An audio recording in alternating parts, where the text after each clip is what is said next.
Hello, my name is Mark King, and you are listening to the seminar series that I sponsor in my role as Atlantic Canada representative of the International Association of Hydrogeologists, the IAH. In this capacity, we solicit seminar presentations from speakers all over the world. The general topic is groundwater and hydrogeology, but within that field, the talks can vary over a wide range, from water supply to geochemistry to remediation to the fate and transport of groundwater contaminants and beyond. And at times we may also stray outside the bounds of hydrogeology when a particularly interesting technical topic or speaker comes our way. Welcome to our seminar series.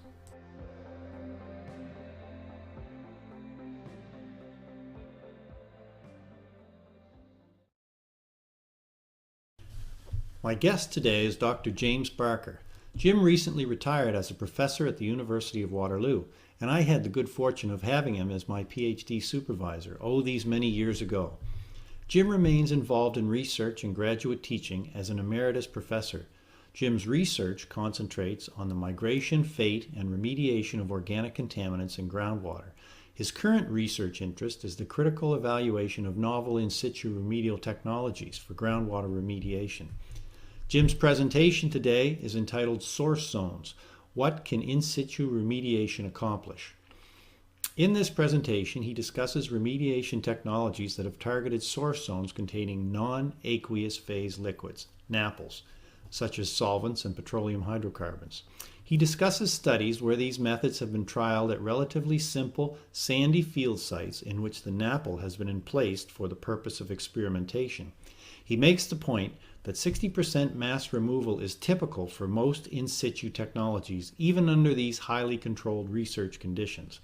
And he suggests that at the current time, this is a reasonable best case performance statistic against which these technologies should be evaluated.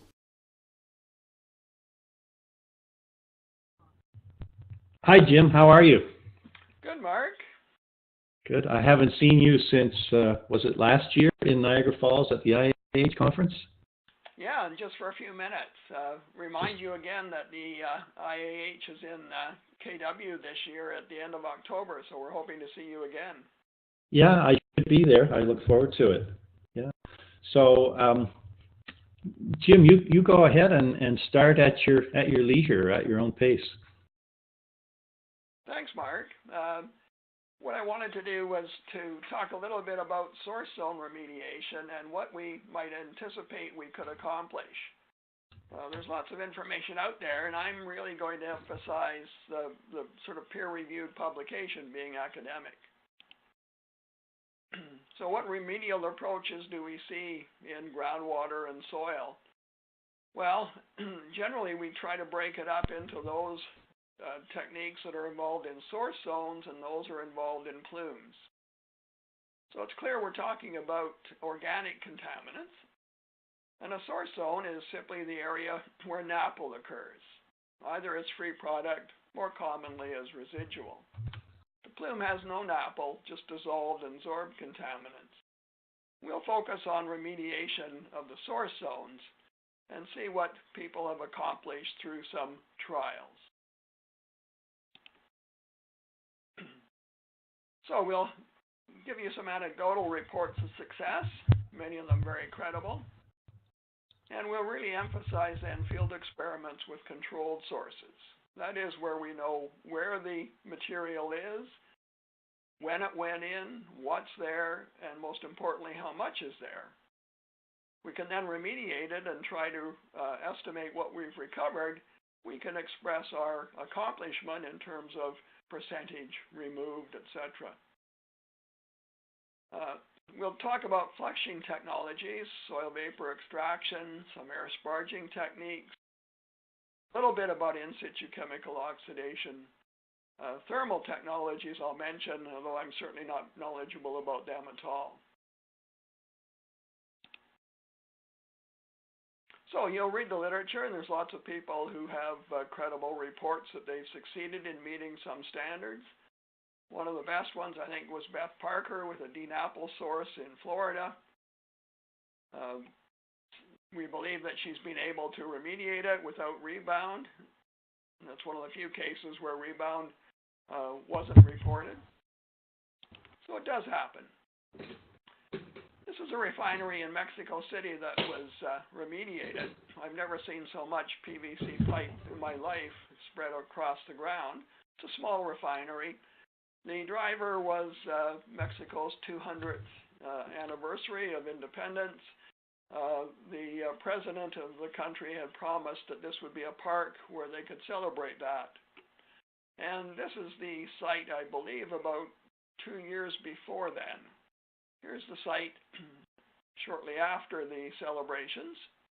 And you can see it certainly looks green, and they met their objectives. That's one of the fastest remediations of a refinery site I'm aware of. Very impressive, but lots of work. Well, I guess we should ask how they measured success. They certainly didn't remove all the NAPLs. They met soil and groundwater standards, and they had a depth profile standard they had to meet. It was risk-based. Remediations are. On some sites where groundwater is the issue, we're now thinking of reducing mass flux as being a good way to estimate how well we've done. And in many cases, we're going to have to meet a variety of standards. So there's lots of ways to measure success. As a academic, we're more interested in technology development rather than application. This is a good diagram that indicates how technologies in theory come about. We often start down at proof of concept, certainly at the lab scale, moving up into bigger lab scales, eventually getting to the field where we'll do some pilot scale tests. There might be some larger trials, larger pilot scale tests, and then if everything is still working okay, we now have a proven technology.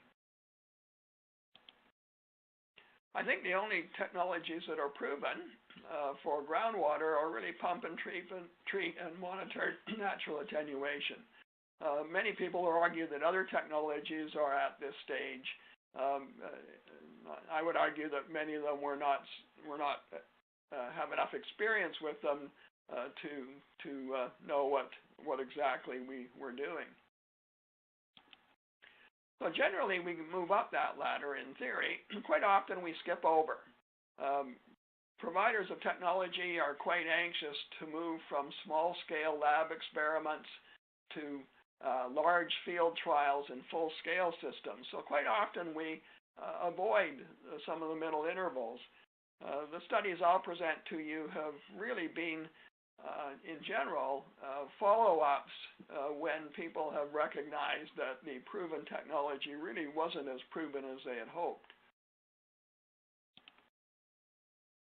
So we're going to talk mainly about field experiments, perhaps pilot scale, but experiments in which we have a lot more control than real people do in the real world. So many of these small-scale experiments, especially lab experiments, ignore the delivery issues. It worked in the lab, but can it work in a heterogeneous field site? When we move up to the full scale too quickly, we get realistic field situations, but we don't really know where the source is. We don't know where the NAPL is, where the residual is. We have a general idea, but inevitably our site assessment could be better. We certainly don't know how much is there. We don't know when it was spilled, and we often don't know the composition, and the composition's often quite complex. So what I'm going to talk about are some experiments where we know where the source is because we put it there.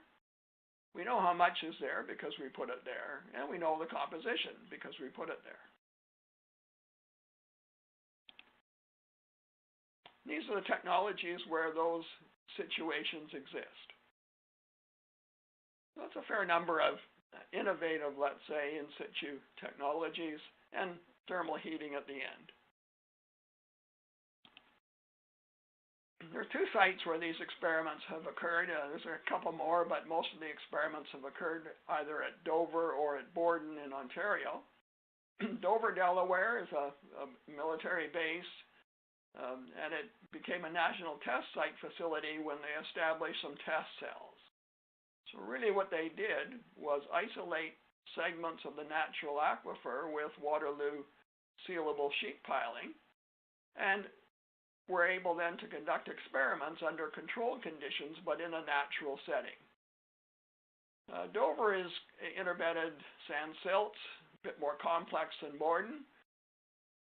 Not the most complex aquifer in the world, again, granular material. So the approach was to put contaminants into the ground through a series of injection wells, these large wells, to move the water table up and down to drive the residuals back, or to drive the NAPL back to residual, and invite technology experts to come in and remediate the site. So it's sort of a blind test in that the experts didn't know exactly how much was there and exactly where it was, but it was in an area isolated by sheet piling. The proponent would then use the technology, and at the end, if the efficacy would be evaluated again by the people who set the site up through sampling and mass balance, things like that. There's a very good review of this in one of the more recent years of groundwater. Borden, of course, being the world's most highly characterized aquifer, is probably one of the world's simplest. Mark King knows about it. His source is behind Leif Nelson's picture in the upper right. So again, in Borden, often we use sheet piling to isolate the aquifer segment. We emplace sources. This is of WISA, emplacing a source. And again, our ploy here was to spill chemicals. Typically, we spill NAPL, move the water table up and down, get it close to residuals, and then go about trying some remedial technology. So both sites have tried a variety of technologies. Let's start with the flushing technologies. That's where we supplement water with surfactants, solvents, variety of things, mainly to increase the solubility of the chemical. We might mobilize chemicals as well, but it will be mainly to increase solubility. Flush this water through the source many times, recover as much of the contaminant as we can, and see how well we did. So the ones that have been tried at Dover and a little bit at Borden are surfactants and co-solvents, both of which increase the solubility of the NAPL and remove it in the water.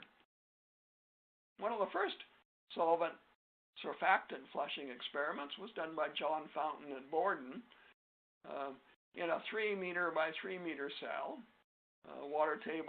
The aquitard's down only about 3 meters here, so it's not a very big experiment. But it had the facility to draw water through the cell. The water could be amended. And again, we knew how much was put in, so when we measured how much we recovered in the flushing solution, we could say how well we did. The distribution of the solvent, probably at residuals, got hung up in a couple of zones, somewhat near the surface. Second zone, down at a little bit more than 1 meter depth, looks like it's on slightly lower permeability material. And the bottom bit of the solvent concentration was captured on card. So not an unusual distribution, but certainly not even, not uniform. And this is a pretty uniform sand. So what did they do? Well, they flushed for a while and recovered PCE. And as always occurs, the recovery drops off and we get down to asymptotic values, and then we die. As I read the literature by John, the direct pumping, just water flushing, removed quite a bit. Flooding, not sure what that means. Direct pumping is actually removing NAPL, pre-phase. Water flooding is flooding without any surfactant. Then by adding surfactant, they got a little bit more. So these techniques were done in series, Jim? Yes, I believe that was the case. They did some pumping to recover mainly free product, then some water flooding, finally a little bit of surfactant flooding. And they recovered about 49 liters of solvent, which is about 45%. If you look at the effluent concentration, certainly not much hope that we were going to recover a lot more. So 45% recovery. Let's move to Dover to the test cells. A surfactant flush was done. It's reported in the Journal of Contaminant Hydrology. They flushed a lot of surfactant solution, 10 pore volumes, and that was flushed for about 30 days. It removed about 65% of 70 liters of PCE. So 10 pore volumes is a fairly thorough flush. Another kind of solubility enhancer, 7 pore volumes, recovered 48%.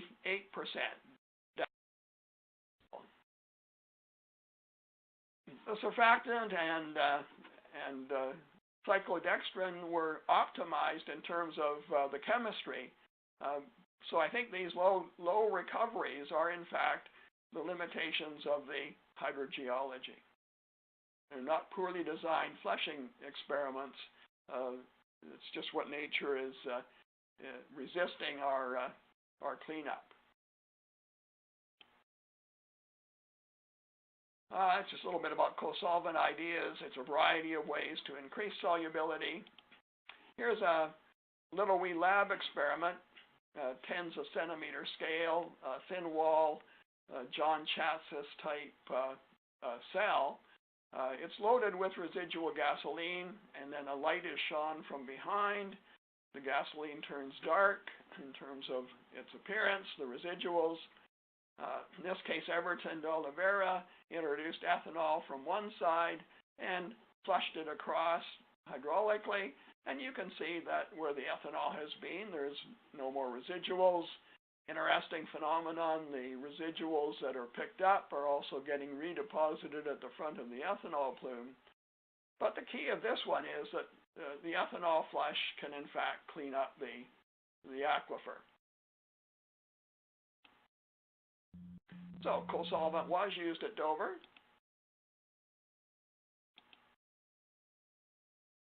95,000 liters of ethanol in water, that's more than 7 pore volumes. It only removes 64%.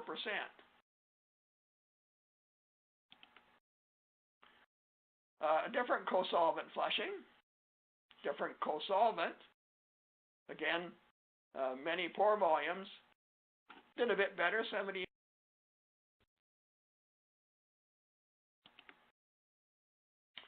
Soil vapor extraction. If we can get access to the NAPL through vapor, then we can apply soil vapor extraction. We'll talk later a little bit about sparging technologies, where we're pumping water below the water table, pumping air below the water table. SVE is just where we're working up in the unsaturated zone. And there's one experiment that was done by Neil Thompson and his students at Borden. Here was the mass recovery by the soil vapor extraction. You can see it was initially good and then it tails off.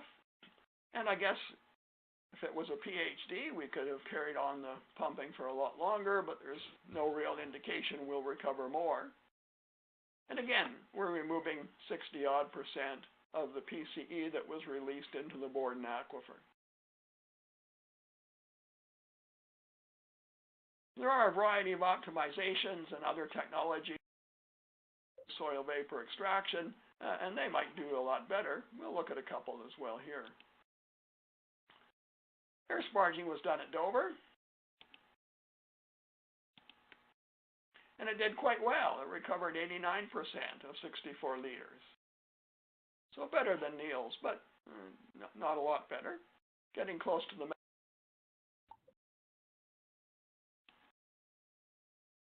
Another sparging, pulse sparging with biodegradation potential. So this was done with BPX chemicals, which are aerobically biodegradable. So when you sparge with air, the oxygen can also degrade the hydrocarbons. And the amount of CO2 you produce is reflective, to some extent at least, of how much hydrocarbons you've actually removed. A gasoline residual was placed below, or was placed in the below the water table, and Jennifer Lambert was able to remove about 43% by this pulsed sparging technique, and she estimated that half was sparged, half was biodegraded. The most soluble components, things like hexane and pentane, she removed quite a bit more than the less volatile components, TEX. So compound by compound, it wasn't a uniform recovery. It obeyed the physical principles you'd expect, but overall she was recovering quite a low amount. Certainly nothing as good as they had done at Dover. That probably reflects the different sparging procedures used and efforts made. Technology that InVentures had developed, CO2 supersaturated water injection, SWI. It's sort of super sparging. The idea of using CO2 was it's much more soluble in water than the other gases. So if you can supersaturate water, which is what InVentures specializes in, you can in fact supersaturated with lots of CO2. As this water hits the lower hydrostatic pressure, the CO2 comes out of solution. But it doesn't come out all at once. And so what you're doing is pushing CO2 supersaturated water laterally, you hope, and at the same time bubbles are coming out. Essentially, I view this as giving us a broader footprint for the sparge point. So it's not just coming up if you around the well as you would get if you were injecting it as a gas. Most of it's coming out from around the well, but you might be able to get a few meters of travel distance laterally, and gives you a bit broader base to do the sparging. Better coverage, perhaps. And again, we did this one at Borden. Leif Nelson is putting the synthetic gasoline into the subsurface. It's a mixture of pentane and hexane with some non-volatile saltrol. And we're really interested in getting out the pentane and hexane. Again, sheet piling isolated wells to inject the gasoline down at the water table, deeper wells to move the water table up and down to get the gasoline to near residuals, gravel to enhance the recovery of the gas as it comes out on the system, so the gas can only come out through a measured portal and allows us to see how much we recovered. Quite a bit of apparatus. The water is injected and has to be withdrawn through an extraction system. So we're extracting water and reusing the water after it's cleaned up.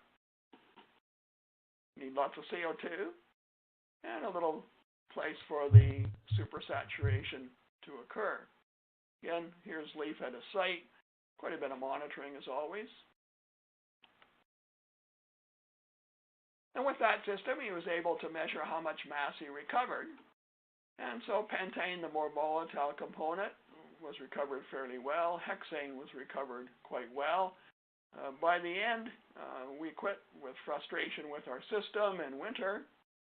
You can see that we were still recovering, I think, a little bit. We might have got a bit more. But at that point, we had got about 78% of pentane and 50% of the hexane. still not huge recoveries.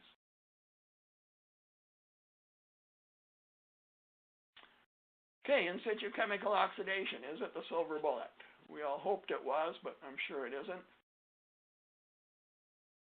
Again, it's been tried at Borden, and I think I'll tell you about two experiments. One was a fairly old one now, permanganate oxidation of chlorinated solvents.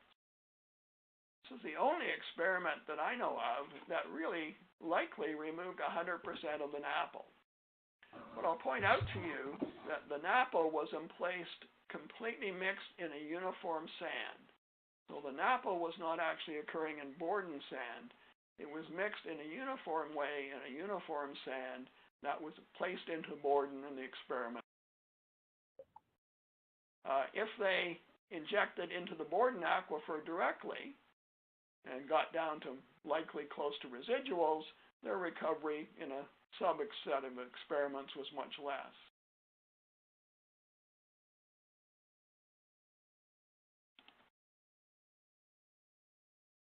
Thermal technology. Well, I've never used them, never been around them, but there's some good publications on them now. So the other technologies are probably performing less than perfectly because of delivery issues. And that really gets us into the heterogeneities of groundwater flow systems, dead-end pores, diffusive zones, etc. Heat seems to ignore that. It just heats everything. So it's a very robust technology. Does it do better? We're still having to do a phase transfer. We heat it, and most of the PCE or hydrocarbons are volatilized, so we need a vapor pathway, and we need to recover the vapors. So that's still a hydrogeological issue. But the heating certainly does make a difference. A good field description of a site by Gorham Heron went so far as to calculate costs for removing things. This is a real field site, so they start off without really knowing what's there. But they did a fairly good job of assessing it before and after.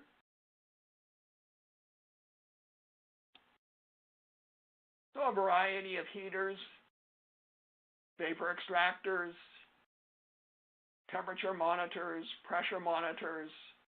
So they have a fairly good idea of what they were doing. You can see there's lots of instrumentation.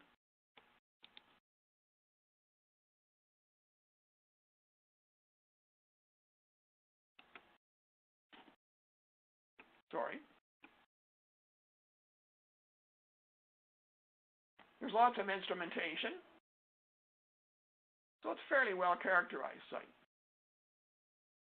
Not Dover, but not Borden, but well done field site.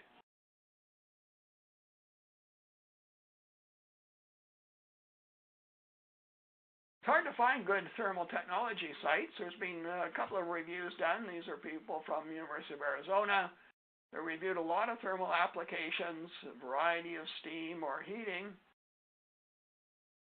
And there's really only a few that had good data, and especially data afterwards.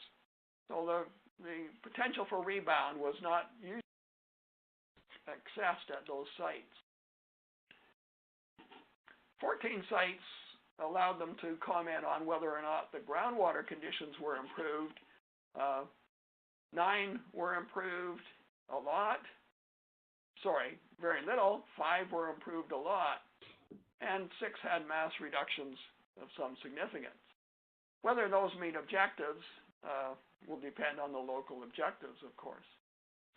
Jim, do you know if those statistics relate to just volatile contaminants like chlorinated solvents, or would they also include in there things like creosote and coal tar, or are these strictly the volatiles? We presume that thermal technologies could also treat those, but these 2 field sites, there's 2 good sites that Gorham Heron has presented in groundwater monitoring and remediation. Both of those are solvent sites. So my sense is that's where most of the effort's gone in. And that's an interesting opportunity. controlling the vapors is important. You get some destruction, relatively little. It's mostly a volatilization process. And that has risks unless you can be pretty confident of capturing all the vapor you're driving around. I'm not aware of any of the thermal technology sites applied to coal tar creosote. You may have heard of a new technology, smoldering technology. It seems to be much better for dense NAPLs. It really smolders them, not combusts them, but it does actually destroy them in place. It probably doesn't work very well with volatiles, but works quite well with non-volatile components. And we're not going to discuss that. It's not far enough advanced, and nobody's given me much information to be able to assess how well they did. So here's a summary, and that's really what I wanted to get to. So these are the various experiments that have been done, mostly chlorinated solvents, a few hydrocarbons. The thermal recovered, from the soil measurements before and after seem to leave virtually nothing behind. But if we look at the percent removed, a high of 100%, that was at Borden for in situ chemical oxidation, but they made the source uniform, so they cheated. Otherwise, it's from 40 to 90%.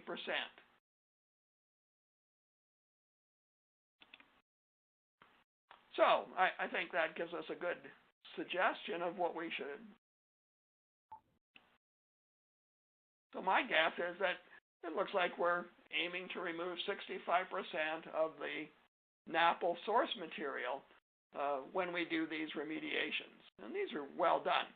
So it's not 65% that they really should have got 85%. It's a hard-fought 65%. Well, the question, of course, is that good enough, or is that worth the money?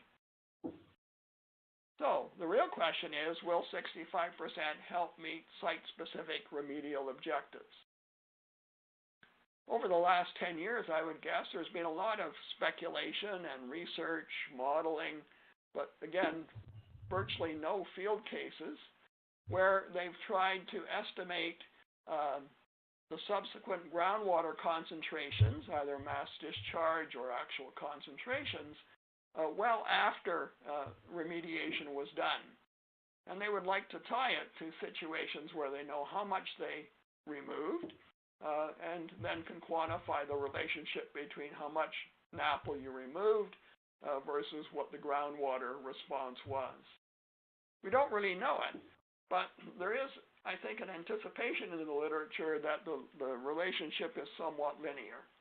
That is, if we remove 65% of the source strength, we'll end up with 65% of the plume strength. But not much information that really confirms that.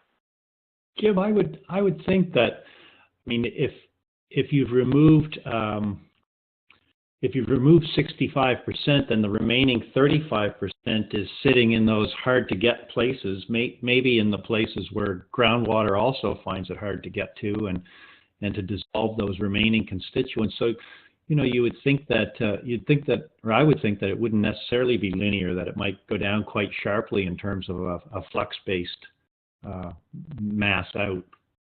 Yeah, that certainly come up, and that was one of the expectations from some modeling exercises that were done.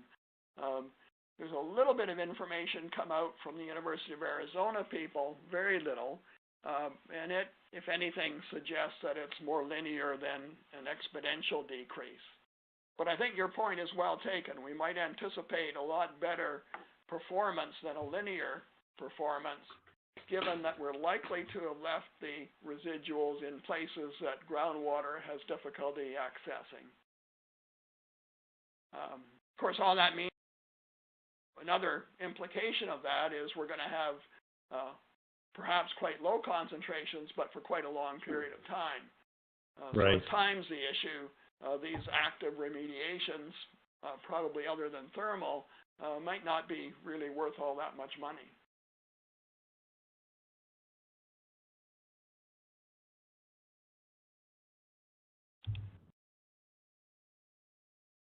So until we can tie that down better, and I guess what I think that requires is some long-term monitoring after remediation, both in experimental setups, but most importantly, I guess, in the real world. So I throw that back to the practitioners in the field.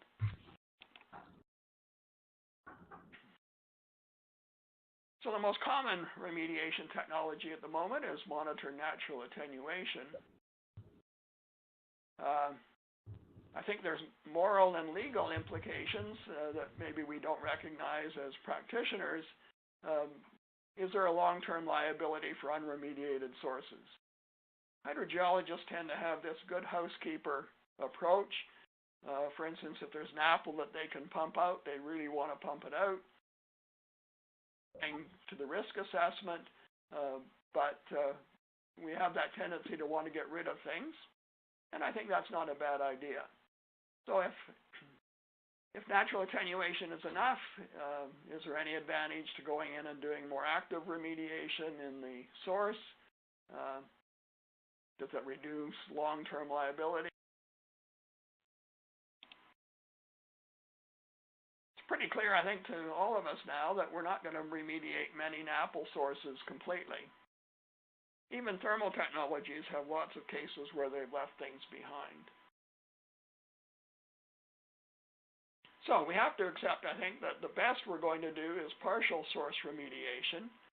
And as Mark suggested, we really need to know what that gains for us in terms of pathways like vapor transport and groundwater transport to decide if it's worth the money and effort to do these remediations. We can also try many of these technologies on plumes. We usually don't. Technologies are quite expensive, and in terms of mass recovered per dollar spent, plumes are not a very cost-effective place to apply many of them.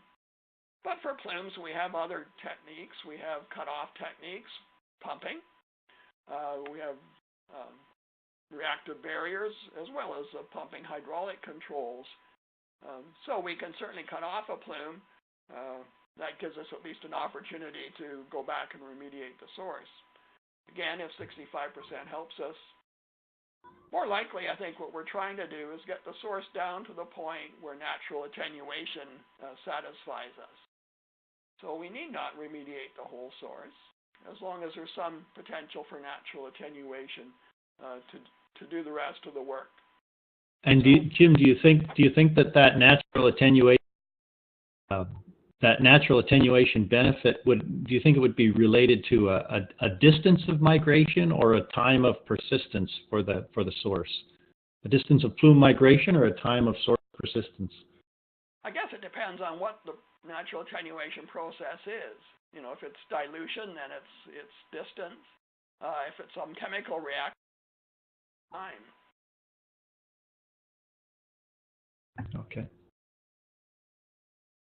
Yeah, it's really hard to say when you enter into a remedial strategy where you're saying, well, I'm going to do something to the source, but I know I'm only going to get 65% of the source out. I then anticipate that will give me a plume of this size and this concentration, and it still needs some natural attenuation in the plume to meet my objectives. So I won't really know how well my source remediation goes for 5 or 8 years, because I want to monitor over a long period for rebound. And I won't know how my plume is behaving for another 5 or 10 years. So here's my strategy, and I need all this money. And maybe in 15 years, we can come back and see if my strategy worked.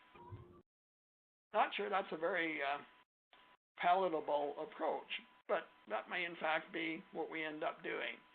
Starting off like that, monitoring, seeing if things are progressing as designed or better than designed or worse than designed, and keep adjusting. I think that's good for hydrogeologists because many of the clients that I see view monitored natural attenuation as simply unmonitored natural attenuation. And they want to minimize monitoring, of course, i.e. minimize the input of hydrogeologists. Well, my view is that monitoring natural attenuation is good as long as the monitoring is emphasized.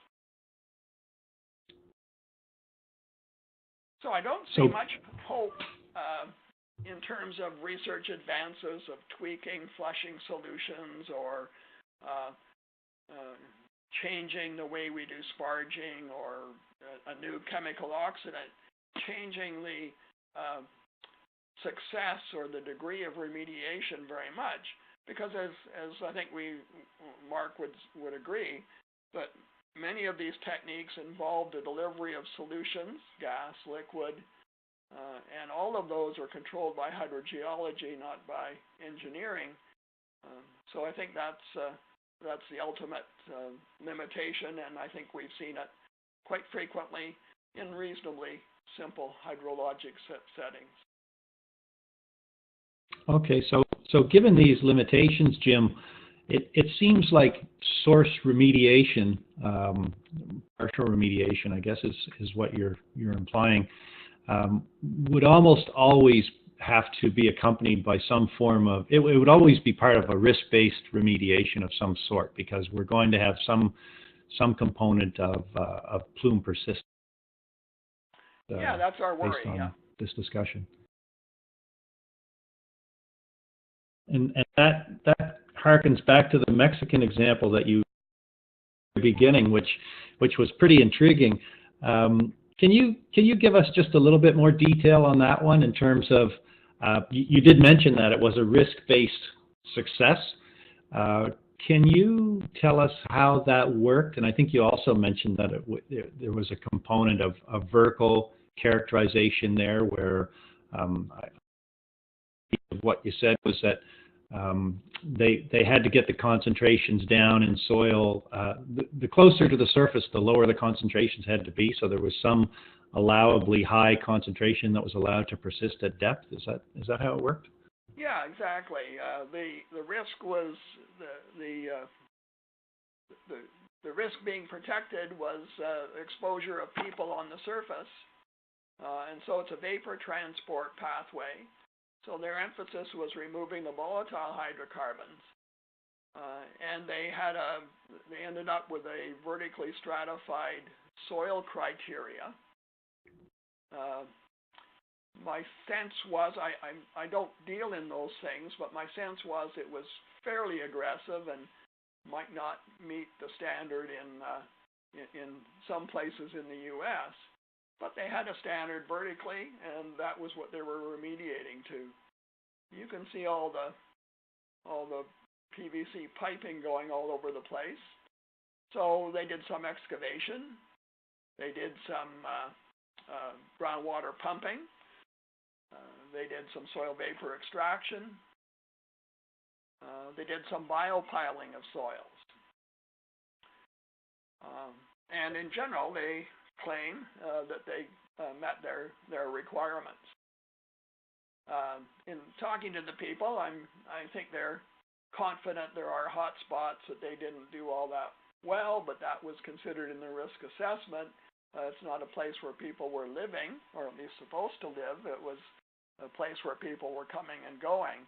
So I think their standard worked out reasonably practically in that setting.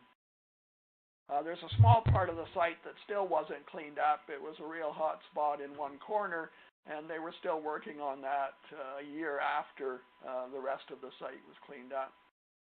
Let's save that for the 210-year anniversary, maybe. Yeah, but it was amazing to see.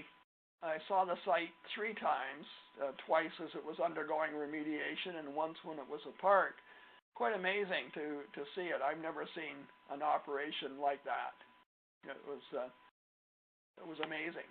Yeah, so the Mexicans were not expert in most of those technologies, but they brought in Germans and Americans and other groups to actually perform the technologies. And I think they were quite happy with it. Looks like an amazing site. Yeah, it was. And nice to see they had some success. Halfway through, they asked me what I thought of it. And I, of course, said I didn't think they were going to make the deadline. From what I had heard in North America, nobody can remediate a refinery in three and a half years. They did. Jim, thanks for a very interesting presentation. Would you be receptive to folks contacting you directly for if they have any specific questions about anything you've presented? Yeah, no, I'd love that. It'd also be good if people have other experiences or other suggestions. It's always good to find out. So I'd appreciate that. Right. Could you let us know your contact information, probably an email address? Yeah, it's jfbarker@uwaterloo, all one word, .ca. Well, thanks a lot, Jim. @uwaterloo.ca. That's great. Thanks, Jim, on Mark, your entire day. See everybody at the end of October. Will do.